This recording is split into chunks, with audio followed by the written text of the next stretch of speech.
Bom dia, na paz do Senhor. Vamos continuar a leitura da Bíblia, o nosso assunto preferido aqui nesse espaço. Estamos lendo o Novo Testamento também em ordem cronológica. Nós vamos hoje, a leitura do dia é Mateus 1 e Lucas, uma parte só de Lucas 2, do 1 ao 38. Nós estamos lendo a Bíblia em ordem cronológica, então não segue a sequência que nós estamos acostumados com a nossa Bíblia, mas vai juntando os textos conforme os acontecimentos, tá bom? Então vamos para Mateus 1. Tem algumas curiosidades, algumas coisas bem interessantes aqui em Mateus 1. Lembrando, as introduções dos 4 evangelhos e a explicação do porquê que tem 4 evangelhos, isso vai ser feito à parte. E é importante sabermos por que tem 4 evangelhos. Mateus, capítulo 1 e versículo 1, nós temos livro da geração de Jesus Cristo, o filho de Davi, filho de Abraão. Então, do versículo 1 até o 16, nós teremos ali relatadas 42 gerações. Olha o versículo 17. De maneira que todas as gerações, desde Abraão até Davi, são 14, desde Davi até que foram levados cativos à Babilônia, 14, e desde que foram levados cativos para a Babilônia até Cristo, 14 gerações. Então dá 42 gerações. O que tem de interessante aqui, então? Nós vimos que Lucas, nós começamos a leitura ontem com Lucas 1, nós vimos que Lucas não começa com a genealogia de Jesus. E se olharmos Lucas vai falar da genealogia de Jesus, mas ele vai falar da genealogia de Jesus lá depois do batismo de Jesus, inclusive, um pouco distante aqui de Mateus. O que acontece aqui então, o que vamos destacar aqui? Mateus era judeu, Lucas não. Então, esse é o principal motivo pelo qual Mateus começa com a genealogia de Jesus. E Mateus começa escrevendo a genealogia, então, porque é um dos pontos principais, é um dos pontos mais importantes do nascimento de uma criança. De Israel, descendente de judeu. Por quê? Porque para os judeus, saber a descendência, saber a que tribo pertence, já define muita coisa na vida. Não é só para o dia, não é só uma questão de nome, mas saber a que tribo pertence resolve muita coisa na vida. Por exemplo, resolve a questão ali de possíveis profissões, ou o que não vai exercer, define região onde a pessoa vai viver. É claro que ela pode mudar de lugar, mas em algum momento ela terá que voltar para a sua região de família. Define muita coisa, genealogia. Então não dá para uma pessoa que é da tribo de Judá, por exemplo, querer ir lá exercer sacerdócio, porque não é descendente de família sacerdotal. Então, para o judeu, é imprescindível saber de que tribo é, saber a sua genealogia, saber a sua descendência. Por isso que Mateus começa, então, falando da genealogia de Jesus. É o ponto importante. E veja, quando nós chegarmos na genealogia de Jesus lá em Lucas, aí nós vamos falar mais sobre as diferenças da genealogia falada em Mateus e Lucas. Nós estamos lendo Mateus 1 hoje, então vamos falar de Mateus 1. Olha só. Aqui a genealogia de Mateus fala claramente, mostra claramente que Jesus é da tribo de Judá, descende de Davi, passa por Davi. Veja que poderia ser de Judá sem ser de Davi. Certo? Poderia ser da tribo de Judá sem ser de Davi, sendo descendente, por exemplo, de um dos irmãos de Davi. Continuaria sendo de Judá. poderia ser descendente de um primo de Davi, de uma pessoa um pouco mais distante na família, continuaria sendo da tribo de Judá. Então, aqui a genealogia de Mateus, ela mostra claramente que Jesus não só é da tribo de Judá, mas também, onde mostra Judá? Lá no versículo 2, Jacó gerou a Judá e a seus irmãos, e Judá gerou de Tamar. Então começa a mostrar ali a tribo de Judá. E vem e mostra que é de Davi. Há profecias falando da tribo de Judá, Jesus da tribo de Judá, mas há também uma importantíssima promessa de Deus, lá em 2 Samuel 7, de Deus para Davi, dizendo que de Davi teria sempre descendência real, trono na descendência de Davi, rei. Então Jesus, aqui Mateus mostra que Jesus não só era da tribo de Judá, como também era da família de Davi. Não era de um primo, não era de um irmão, mas de Davi, por conta da promessa de Deus de 2 Samuel 7. Então, o que a gente vê aqui nessa genealogia dos versículos 1 ao 17? Primeiro, Jesus, da tribo de Judá, da família de Davi, mas algo mais importante, porque ele poderia ter parado aqui em Jacó ou ter começado com Jacó, já que Jacó é quem Deus muda o nome para Israel e dá nome ao povo de Israel. Não, mas a descendência vai até Abraão. Abraão é o início do povo hebreu. Mas Abraão aqui representa todas as nações, todos os povos, não só o povo de Israel. Então Jesus vem sim por conta de família de Davi, trono real, tribo de Judá, Jacó, aqui no caso que está citado Jacó, sabemos que é Israel, mas principalmente Jesus vem de algo em comum, Abraão, ainda aqui representando todos os gentios que creram em Deus. Olha a diferença. É algo bem interessante aqui em Mateus 1, é um capítulo bem curtinho. Vamos lá. Então, Mateus 1 e 18, ora, o nascimento de Jesus Cristo foi assim. Ontem nós lemos Lucas 1 e já falamos sobre isso lá. Agora vamos ver o que é que Mateus traz de diferente de Lucas. Estando Maria, sua mãe, desposada com José, antes que se ajuntassem, achou-se ter concebido do Espírito Santo. Então, olha só, Mateus, assim como Lucas, ele escreve muitos anos depois do acontecido. Então, ele vai contar de algo que aconteceu há muitas décadas já. Está bem? Versículo 19. Prestem atenção, quem está assistindo aqui e é casada. Preste atenção. Então José, seu marido, como era um homem justo, não querendo difamá-la, quis deixá-la secretamente. Vamos entender? Então Mateus está contando uma história depois de décadas que ela aconteceu. Não está contando isso aqui imediatamente. Mateus vai escrever décadas depois. Quando Mateus escreve o Evangelho, Jesus já tinha morrido, ressuscitado, já tinha se passado muita coisa, tá bom? Então, a pergunta, nós temos que ler a Bíblia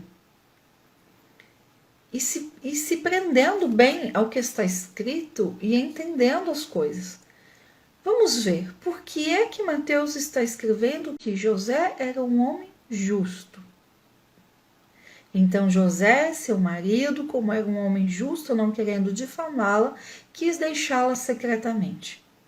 Então, olha só, vemos que Maria encontrou-se grávida antes do casamento.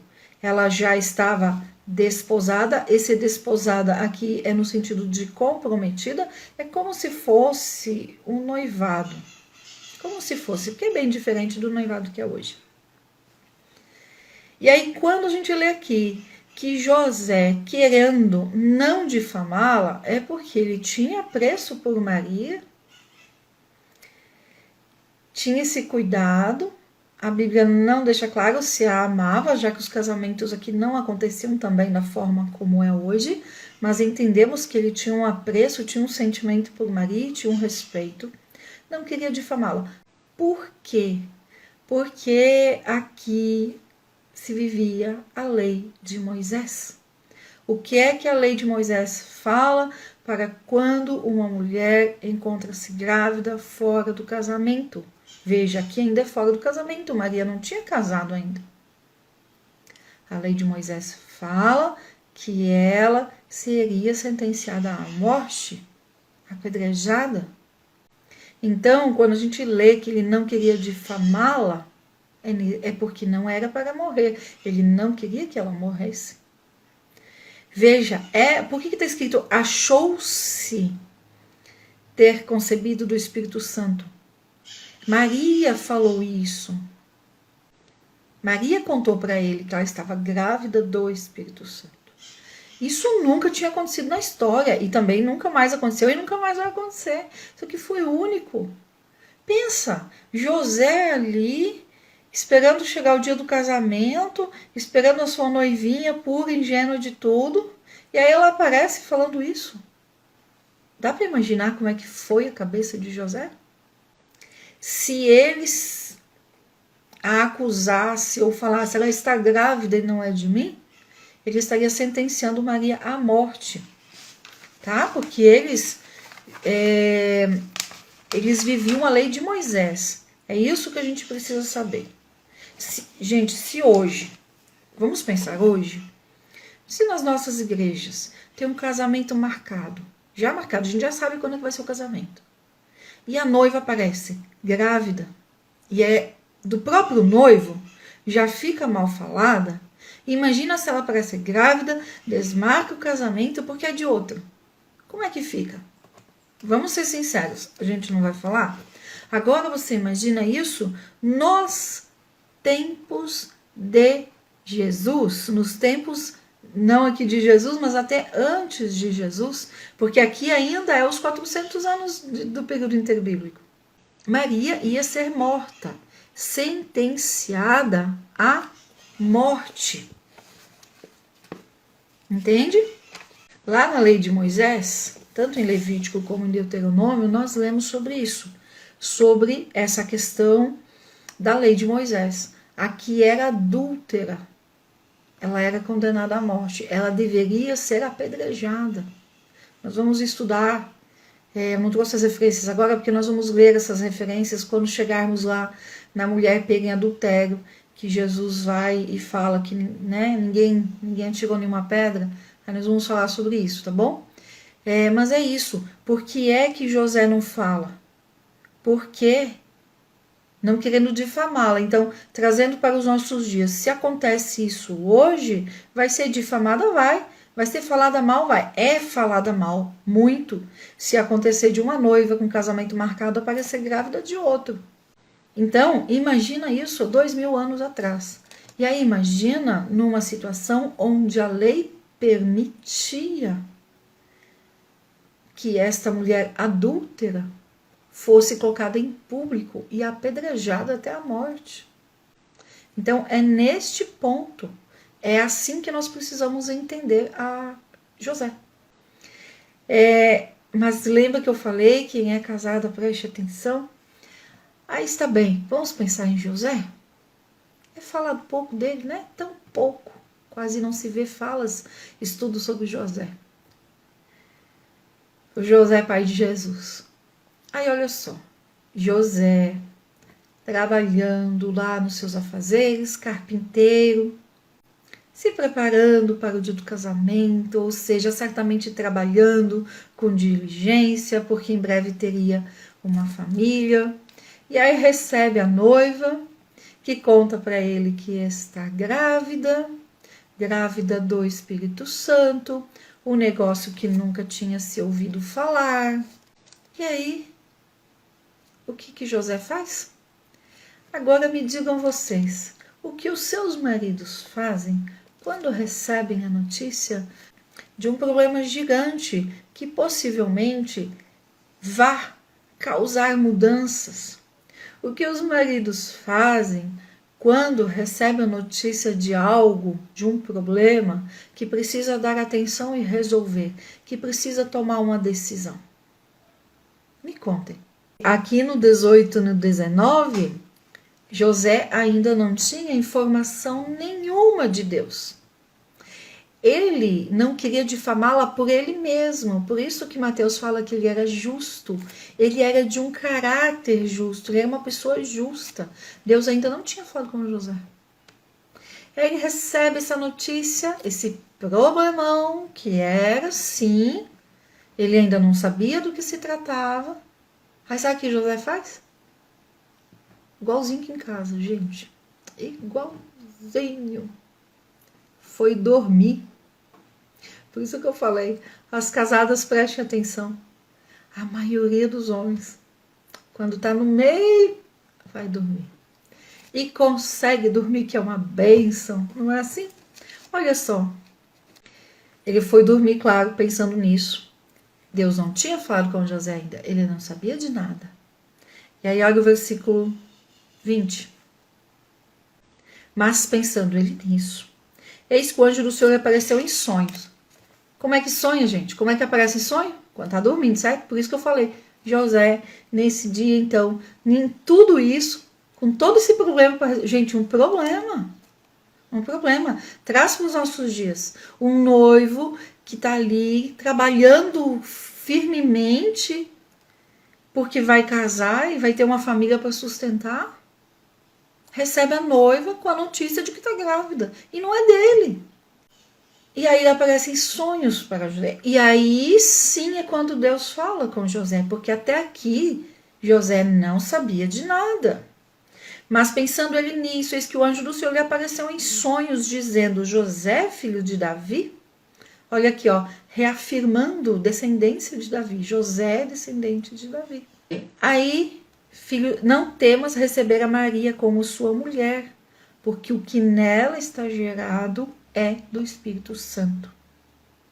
E dará a ela à luz um filho, e chamarás o seu nome Jesus, porque ele salvará o seu povo de seus pecados. Tudo isso aconteceu para que se cumprisse o que foi dito pelo Senhor por meio do profeta que disse. Aí o 22 e 23 é Mateus contando, não é o anjo falando. Eis que uma virgem conceberá e dará à luz um filho, e ele será chamado pelo nome de Emanuel, que traduzido é Deus conosco. Olha lá, e despertando José do sonho, fez como o anjo do Senhor lhe tinha ordenado, recebendo assim como sua mulher. Então, em seguida, teve a cerimônia do casamento. As pessoas sempre perguntam, nos 400 anos do período interbíblico, todo mundo estava em pecado? Não, tinha muita gente decente, tinha muita gente fiel, tinha muitas pessoas tementes a Deus. Ontem nós vimos Zacarias e Isabel, agora nós encontramos também José e Maria. E vamos encontrar, havia muitas pessoas fiéis e tementes a Deus nesse período interbíblico, já que José e Maria são do período interbíblico. Eles viveram nesses 400 anos. Né? No finalzinho ali, mas viveram nesse tempo. José é chamado por Mateus de um homem justo, porque antes mesmo de Deus falar com ele não quis difamá-la, não quis prejudicá-la, tinha apreço, tinha sentimento por ela, não quis que ela sofresse, então guardou ali, mas planejou, o versículo fala claramente, quis deixá-la secretamente. Então ele foi dormir pensando numa forma de deixar em secreto. Tipo, não contar, não faça. Como que? Tô abandonando o casamento. E aí em sonho o anjo fala com ele. Eu entendo que é aqui que ele não queria difamá-la, envolvia o sentimento por Maria, possivelmente porque ele devia conhecer a conduta, mas muito mais pela índole de José, porque Mateus fala que ele era um homem justo. E como eu disse, né?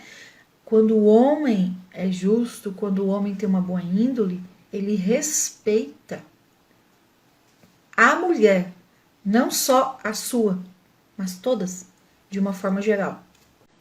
E despertando José do sonho, fez como o anjo do Senhor lhe tinha ordenado e recebeu Maria, ou seja, aí casou, teve a cerimônia de casamento. E não a conheceu até que deu à luz a seu filho primogênito e deu a ele o nome de Jesus. Então vamos lá. Conheceu, sempre quando nós encontramos na Bíblia, de Gênesis a Apocalipse, o verbo conhecer entre o homem e uma mulher, envolve relações sexuais. Então, ele não teve relações com ela até que deu à luz seu primogênito. O que significa isso? Que depois que Jesus nasceu, eles consumaram então o casamento e tiveram relações sexuais, ok? Acho que aí não há dúvidas disso. E deu a ele o nome de Jesus, que significa o Salvador. A Bíblia registra que José e Maria tiveram 4 filhos homens depois de Jesus. E a história extra-bíblica, e fala que teve filhas, mas aí não conta a quantidade e nem os nomes. Dos 4 filhos nós temos os nomes. E a história extra-bíblica traz que eles tiveram 3 filhas. Alguns estudiosos falam 2 filhas e outros falam 3. Então eles tiveram com Jesus 7 filhos no total. Mas como Mateus é judeu, ele não vai contar o nome das irmãs, né? A história extra-bíblica fala alguns de 2 e outros de 3. Então, se teve 2, 4, né? 6 irmãos com Jesus, 7 filhos. Então, Maria não permaneceu virgem. Ela só foi para a concepção de Jesus, depois que Jesus nasceu, consumou o casamento com José. Mateus 1, terminamos? Mateus 1 e 24 eu falei, né? Que Deus fala, então, com José, e José, muito obediente, fez exatamente como o anjo tinha ordenado. José vai ter, nesse início de vida de Jesus, 4 sonhos. Nós vamos ver, são 4 sonhos, revelações, são visões mesmo, são orientações, não visões, são orientações de Deus para a educação, para o cuidado com Jesus. E José, por que José está aqui na história, né? Já que não havia necessidade da participação dele para a concepção de Jesus. Porque precisava mostrar para o povo judeu Jesus descendente da tribo de Judá, da família de Davi. E José é exatamente esse descendente. Ele é o pai adotivo, ele é o pai legal, o pai civil. E aí, muitos cristãos perguntam, né, da questão da adoção, se Deus aprova a adoção. Quem inventou a adoção foi Deus. Primeira coisa, coloca o pai adotivo para Jesus. E ainda, Deus é nosso pai adotivo também. Lemos ontem, João 1, 12, que ele nos adota como filhos. Então, nós somos filhos adotivos do Pai eterno. Então, aí mostrando, né, a questão da adoção dentro da Bíblia. Vamos para Lucas 2, dos versículos 1 ao 38. Vamos lá. Capítulo 2, então, o nascimento de Jesus. E aconteceu naqueles dias que saiu um decreto da parte de César Augusto para que todo mundo se alistasse.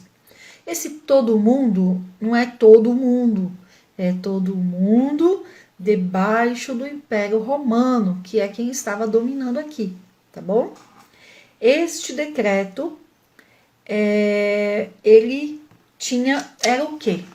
Era como se hoje fosse o imposto de renda. A declaração do imposto de renda não é obrigatório fazer tal dia? Então, esse recenseamento, né? E pode ser que esteja na sua versão escrito também alistamento, licenciamento ou recenseamento. É como se hoje fosse o nosso imposto de renda. Tem até uma data para fazer, é obrigatório fazer. No tempo do Império Romano, então, todo mundo que estava sob o domínio romano tinha que fazer isso na data tal. Só que, pelo Império Romano, cada um fazia no seu lugar de residência.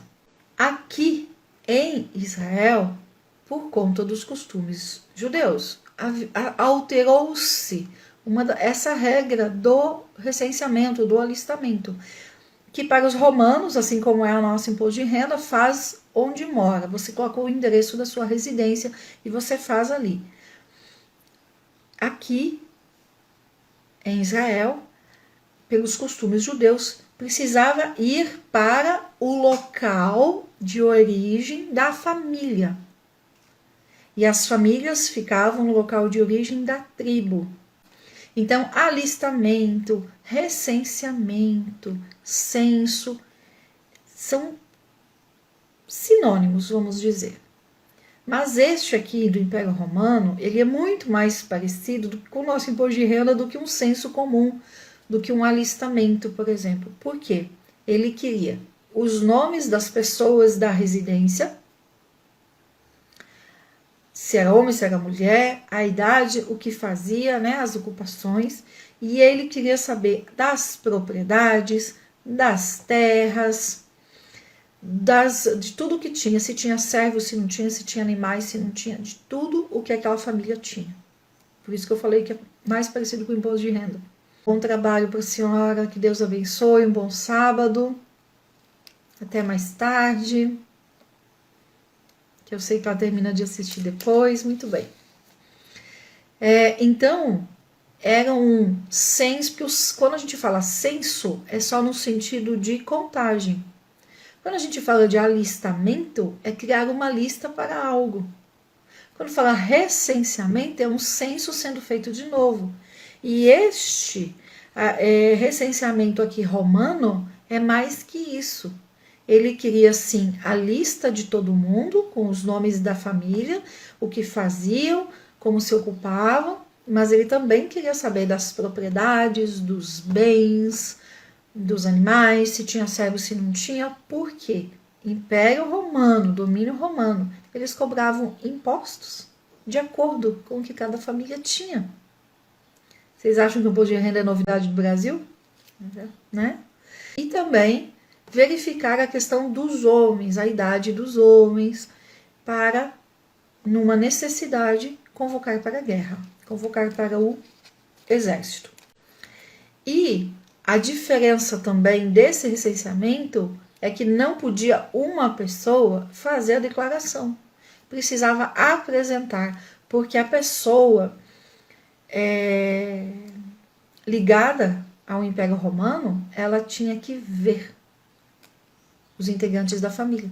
Então teve toda essa viagem. Já que José e Maria, aqui, já casados, já morando na casa deles, eram de uma região e a família original era de Belém, família de Davi.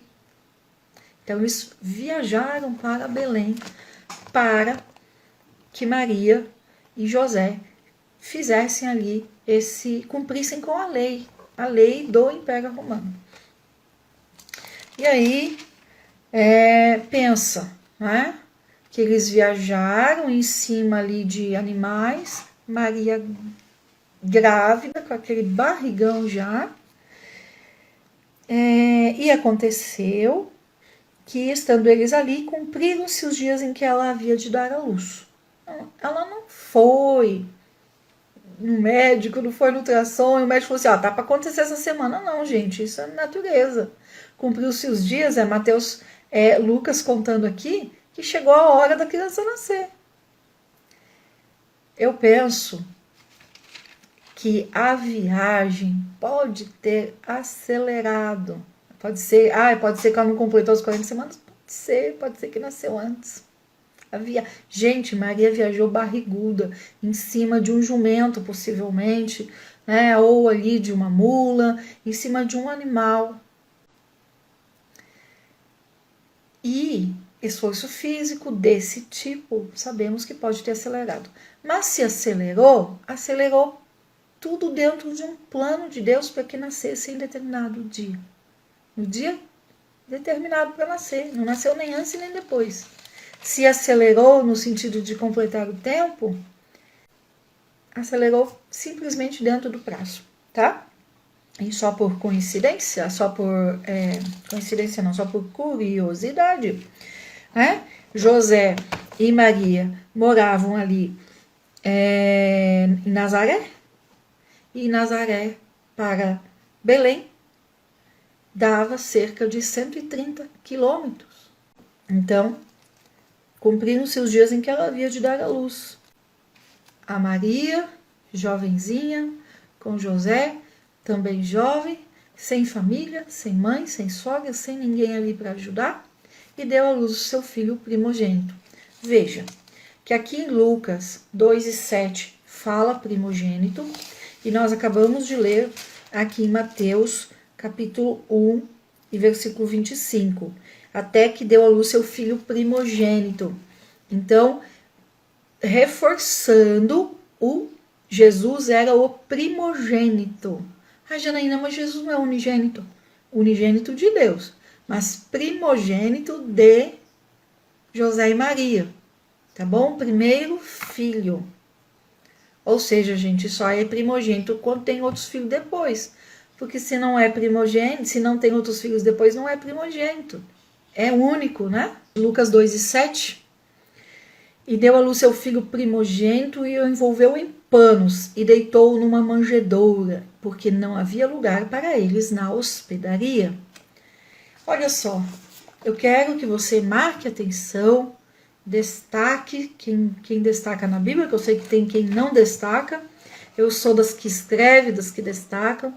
Destaque aí que Maria envolveu Jesus em panos. Que panos eram?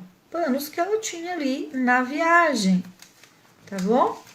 Essa hospedaria, né, não havia lugar para eles na hospedaria. Essa hospedaria já era um lugar para pobre, era um lugar de passagem, que não tinha móveis, não tinha nada disso, não era um hotel, como muita gente retrata, mas era um local que era assim, parede e teto. Não tinha móveis, não tinha nada, então as pessoas passavam a noite apenas para poder descansar e se abrigar ali, principalmente em tempo de chuva e de frio. E vamos para o 8. Ora, havia naquela mesma comarca pastores que estavam no campo e guardavam durante as vigílias da noite o seu rebanho. Aqui é o principal ponto, que as pessoas dizem que Jesus não nasceu no Natal. Porque no Natal, não nasceu no Natal. O Natal é o nascimento de Jesus. Que o principal ponto que muitos defendem que Jesus não nasceu em 25 de dezembro. Não nasceu no mês de dezembro. Porque dezembro, em Jerusalém, toda a região ali em Israel, é frio. Inclusive, muitos anos, nesta época, neva. E aí sim, aquelas imagens de Natal com neve, tem a ver com Israel? Tem sim, porque é um período muito frio lá e muitas vezes neva. Não aquelas neves como temos nos Estados Unidos e em outro país. Não, Jesus não nasceu nesse período. Vamos entender por quê? Pelo texto, tá bom? Pelo texto. Então, não ficou na hospedaria, porque a hospedaria estava cheia. Né? Não tinha lugar. Sendo que essa hospedaria já era um lugar de pobre. Já não é um hotel como muitos apontam, né? Uma pousada. Não. Já era um lugar de passagem. Que tinha, ou não tinha móveis, ou tinha pouquíssimos móveis, lugar de passagem para pessoas pobres. E esse manjedoura que dá a entender estrebaria. Mas estudiosos dizem que não era uma estrebaria onde estava ali toda ocupada com muitos animais. Vamos ficar no que está aqui. Nós vamos ler mais sobre o nascimento de Jesus aí nos próximos dias e nós vamos completando a informação. Eu sempre falo que a Bíblia explica a própria Bíblia. Conforme nós vamos lendo, nós vamos tendo mais informações. E nós precisamos também focar no que está escrito, que nós vamos entender mais.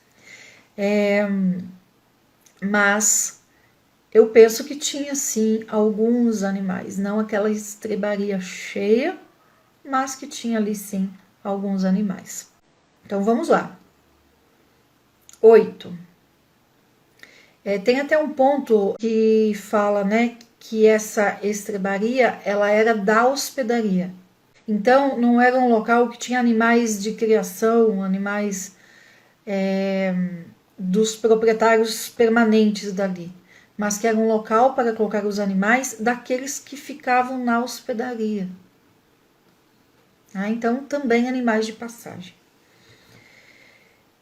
Então, olha só, esses pastores que estavam no campo guardando, né, e guardavam durante as vigílias da noite o seu rebanho, se fosse essa época de Natal, eles não estariam ali no campo com as ovelhas. Por quê? Nesse período, as ovelhas, os rebanhos são guardados justamente por causa do clima frio, de possível neve. Então é um ponto que os estudiosos usam para dizer que Jesus não nasceu nesse período de 25 de dezembro. E aí, versículo 9.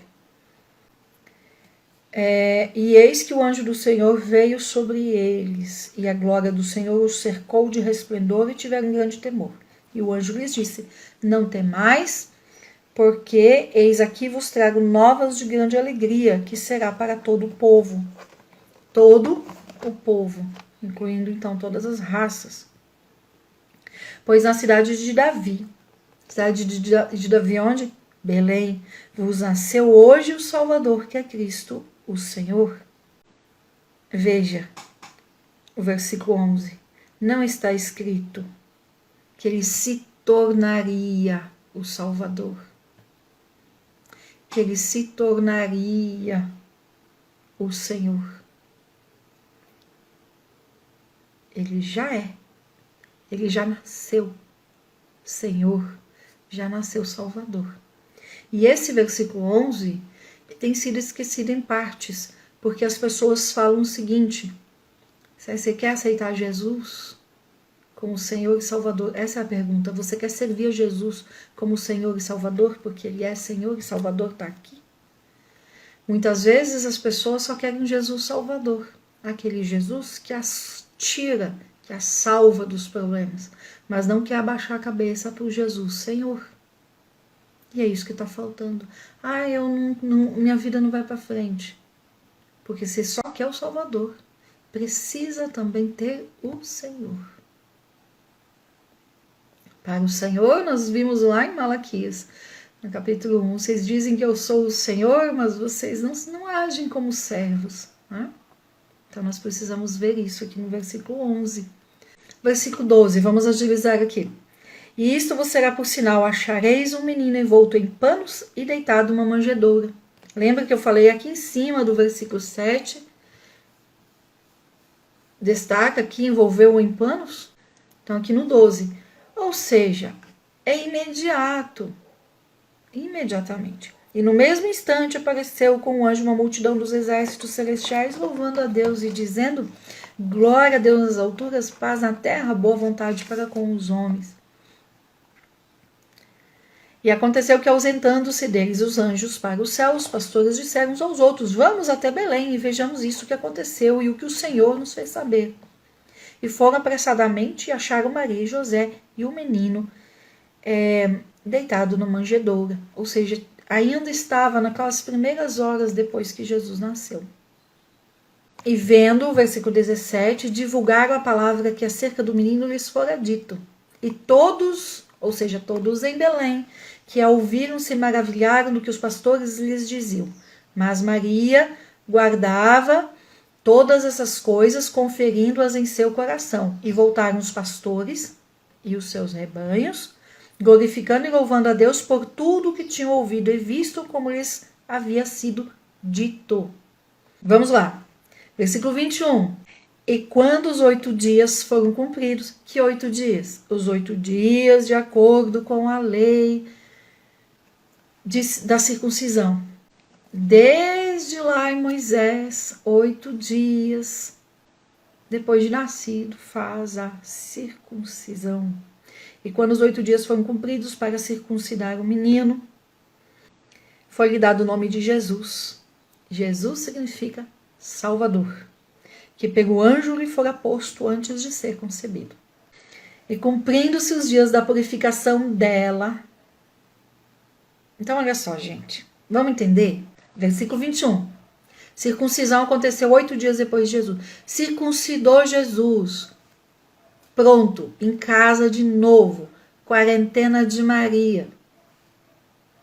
Versículo 22. E cumprindo-se os dias da purificação dela, segundo a lei de Moisés. Que purificação?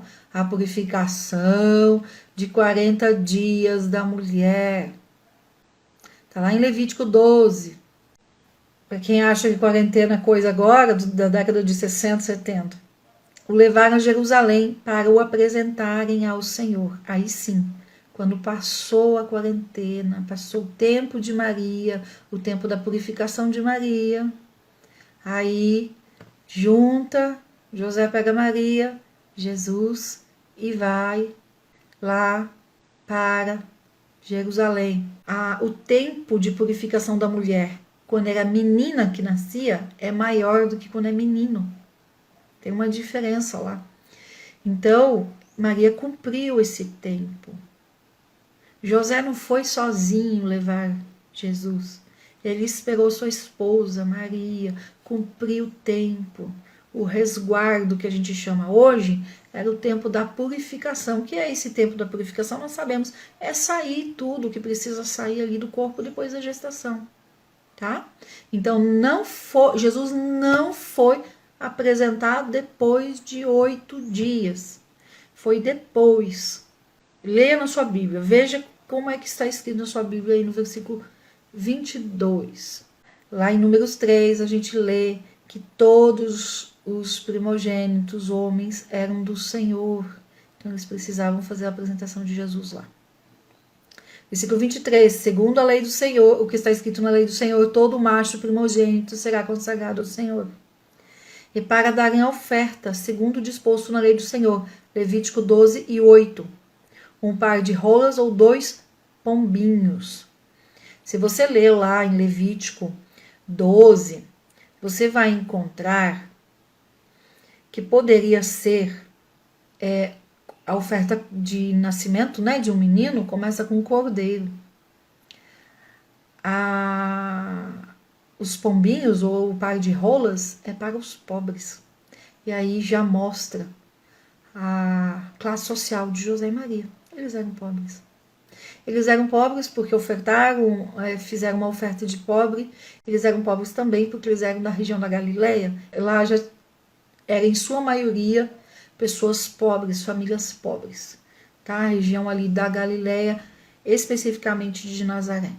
Versículo 25. Havia em Jerusalém um homem cujo nome era Simeão. Olha ali. Novamente, aquela situação que eu falei de um homem justo, temente a Deus, do período interbíblico, porque aqui ainda é período interbíblico. Novamente aqui, Simeão. Havia em Jerusalém um homem cujo nome era Simeão. Este homem era justo e temente a Deus, esperando a consolação de Israel. O que é a consolação de Israel? Letra maiúscula. É justamente a vinda do Messias, que os profetas haviam falado.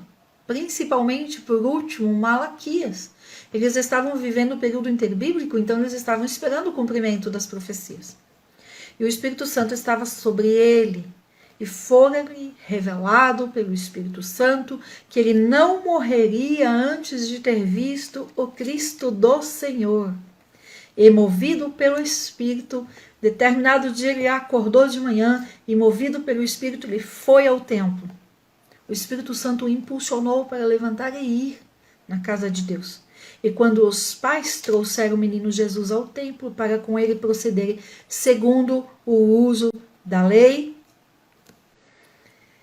ele então o tomou em seus braços e louvou a Deus, dizendo: Agora, Senhor, despedes em paz o teu servo, segundo a tua palavra, pois já os meus olhos viram a tua salvação. a qual tu preparastes perante a face de todos os povos, luz para iluminar as nações e para a glória do teu povo Israel. Ou seja, luz para iluminar todas as nações, a humanidade, e para a glória do povo de Israel. E José e sua mãe estavam maravilhados das coisas que dele se diziam, que falavam de Jesus.